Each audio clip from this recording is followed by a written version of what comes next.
Tak terasa sudah 16 minggu drama Boys Over Flowers atau Ever Thailand menemani malam minggu kita. Dan walaupun agak sedikit terburu-buru plot cerita endingnya, namun tetap saja endingnya terbilang cukup baik. Apalagi penonton terpuaskan, karena sang tokoh antagonis utama yakni Nyonya Rose pun akhirnya tersadar juga akibat tausiah-tausiah singkat dari Gorea. Oke, sebelum kita masuk ke sinopsis episode terakhir ini, bantu channel Mimin ini dengan cara menekan tombol subscribe-nya ya, agar Mimin tetap semangat memberikan konten-konten menarik untuk kalian semua. Gomawo! Time yang terkena luka tusuk segera dilarikan ke rumah sakit.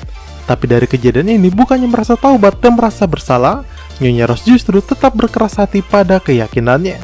Dia tetap mengutamakan pekerjaannya dengan terus melanjutkan rapat esok harinya tanpa mau menunda sedikit pun waktu demi anaknya yang sedang kritis karena menolong dirinya.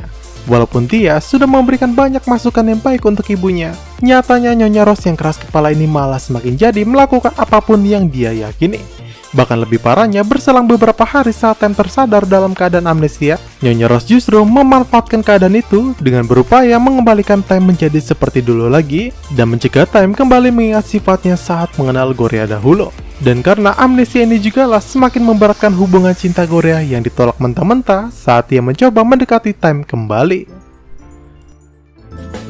Ingatan Time hanya sebatas 4 tahun silam saja. Itulah mengapa dia tidak mengenal Gorea, tapi masih mengingat teman-teman dan keluarganya. Di sini, para member Ever mencoba mengembalikan ingatan Time, tapi sayang usahanya selalu gagal, karena Nyonya Rose sudah merencanakan semuanya agar Time terisolasi dari orang-orang yang dapat mengembalikan ingatan Time. Nyonya Rose sendiri sangat takut jika ingatan anaknya kembali dan berupaya melakukan apapun agar Time tetap amnesia seperti sekarang. Bahkan tangan kanannya yang mencoba untuk memberikan obat untuk Time malah dilarang karena dia tidak ingin Time pulih dan mengingat Gorea. Kemudian di saat Nyonya Rose pergi bekerja, rupanya para anggota Ever sudah merencanakan sesuatu untuk membantu mempertemukan Gorea bersama Time. Rencana mereka ini dibantu oleh para pelayan yang bertugas untuk memancing para penjaga agar tidak fokus menjaga Time di saat Gorea datang menyelinap. Dan usaha yang sudah difikirkan matang-matang itu pun akhirnya berbuah hasil, di mana pasangan Time dan Gorea akhirnya dipertemukan kembali secara empat mata. Sesuai misinya, Gorea langsung berusaha mencoba membuat Time mengingat bahwa dirinya adalah kekasih Time dahulu, dengan memberikan banyak bukti foto maupun kenangan-kenangan yang dapat membantu Time tersadar. Tapi sayang upayanya gagal, karena ingatan Time sama sekali tidak terpancing, dan Time justru malah mengingat pesan ibunya agar tidak mudah percaya dengan orang-orang yang mencoba membohonginya. Apalagi kebohongan itu dibalut dengan bukti-bukti palsu bahwa mereka mengenalnya. Nah, Gorea pun langsung emosi dan dengan sedikit keras dia membuat Time terjatuh lalu mencengkeram lehernya persis seperti kejadian awal Time terpesona dengan Gorea dahulu. Dan tiba-tiba Time pun berteriak dan rupanya berkat tindakan yang cukup keras tersebut, ingatan Time berangsur kembali, tapi sayang semua itu harus dihentikan karena tiba-tiba Nyonya Rose ada di sana untuk mengusir Gorea. Nyonya Rose sendiri yang mengantar Gorea keluar, dan di depan gerbang Gorea berteriak bahwa harusnya Nyonya Rose malu karena sebenarnya dialah yang menyakiti Time. Selama ini Nyonya Rose hanya peduli bagaimana bisa Time berguna untuknya tanpa sedikit pun memikirkan perasaannya. Dan perkataan ini langsung ditanggapi Nyonya Rose dengan mengatakan bahwa sebenarnya dialah yang paling peduli dengan Time. Hanya saja Gorea tak pernah tahu akan hal itu. Gorea pun langsung ditinggal di depan gerbang rumah Time, tapi dengan giginya sampai malam dia tetap berdiri di depan gerbang, walaupun dalam kondisi hujan diiringi petir. Sampai akhirnya akibat desakan dari T, membuat Nyonya Rose merasa kesal dan kembali menemui Gorea, yang ternyata Gorea tetap ada di sana untuk berbicara dengannya lagi, bukan untuk menemui Time. Di sini Gorea mengatakan bahwa dia akhirnya mengerti saat Nyonya Rose menamparnya sesaat sebelum Nyonya Rose pergi meninggalkannya. Saat itu tergambar jelas dari raut wajahnya bahwa memang benar kalau selama ini Nyonya Rose sangat mencintai anaknya. Namun cara yang digunakan Nyonya Rose dalam mendidik ini terbilang kasar demi kebahagiaan dari matanya saja. Lalu Gorea pun bertanya, apakah pernah sekali saja Nyonya Rose bertanya tentang kebahagiaan yang diinginkan oleh Time? Dan yang sebenarnya diinginkan oleh Time dalam kebahagiaannya bukanlah uang ataupun kekuasaan, melainkan cinta. Gorea menjelaskan tentang Time yang pernah bercerita bahwa kehidupannya sungguh kaku dan sepi. Bahkan untuk makan bersama keluarga, tidak ada canda dan tawa sedikit pun, melainkan jarak yang semakin jauh di antara mereka. Dan kehangatan sebagai sebuah keluarga itu tak pernah didapat oleh Time semenjak kecil akibat pola asuh ibunya yang memiliki persepsinya sendiri.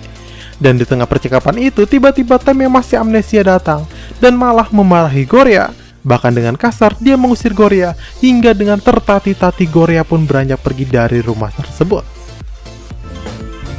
Melihat Gorya pergi, ada sedikit perubahan dari diri Nyonya Rose. Hatinya sedikit terketuk dan dia melihat bintang di langit yang cerah pasca hujan. Time yang berjalan pulang pun tiba-tiba berhenti dan dia melihat kalung pemberiannya untuk Gorya yang terjatuh. Hal tersebut membuatnya kembali mengingat Gorya dan Nyonya Rose pun bertaruh. Jika ada keajaiban di mana ingatan Time kembali, maka dia mengakui bahwa Gorya lah pemenangnya. Dan ternyata keajaiban itu terjadi, yang membuat Nyonya Rose dengan ikhlas kini membiarkan anaknya menyusul Gorya. Untunglah Gorya belum terlalu jauh berjalan hingga Time dapat menyusulnya. Tapi sayang, Time yang masih abu-abu ini malah meminta penjelasan dengan kasar mengapa Gorya selalu ada di ingatannya. Sampai akhirnya akibat kejadian yang sama dengan yang pernah dilakukannya dahulu, Time pun dapat dengan jelas mengingat kembali alias ingatannya pulih. Gorya pun merasa bahagia dan langsung mengabari teman-temannya. Dan malam itu pun kisah cinta mereka berakhir bahagia. Beberapa waktu berselang, kini semua mulai kembali normal.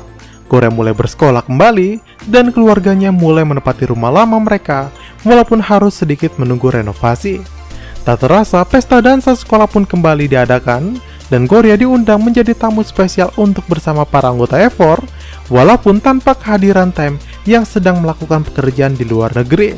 Tapi sayang ketika beberapa jam lagi pesta diadakan, Gorya harus terlambat karena dia harus membantu keluarganya terlebih dahulu. Gorya pun merasa kecewa karena ternyata pesta telah usai saat ia sampai di gedung acara. Namun ia melihat sebuah kartu merah yang menuntutnya ke sebuah stadium yang ternyata para anggota EVOR kecuali Time sudah menunggunya di sana. Rupanya stadium yang dulu menjadi tempat hukuman sudah diubah menjadi kejutan indah untuk Gorya. Dan ternyata pula pesta dansa bukannya telah berakhir, namun sudah dipindahkan ke tempat tersebut. Lalu tiba-tiba di tengah video call Time yang Gorya anggap masih di Amerika, kejutan muncul dari belakang, yakni dengan anggota lengkap EVOR berjalan yang ternyata Time sudah kembali ke Thailand untuk Gorya. Time pun menjelaskan bagaimana bisa ia kembali dan dilanjut dengan pesta dansa yang cukup meriah dan diakhiri oleh ciuman antara Gorya dengan Time. Dan drama ini pun berakhir sampai di sini alias tamat.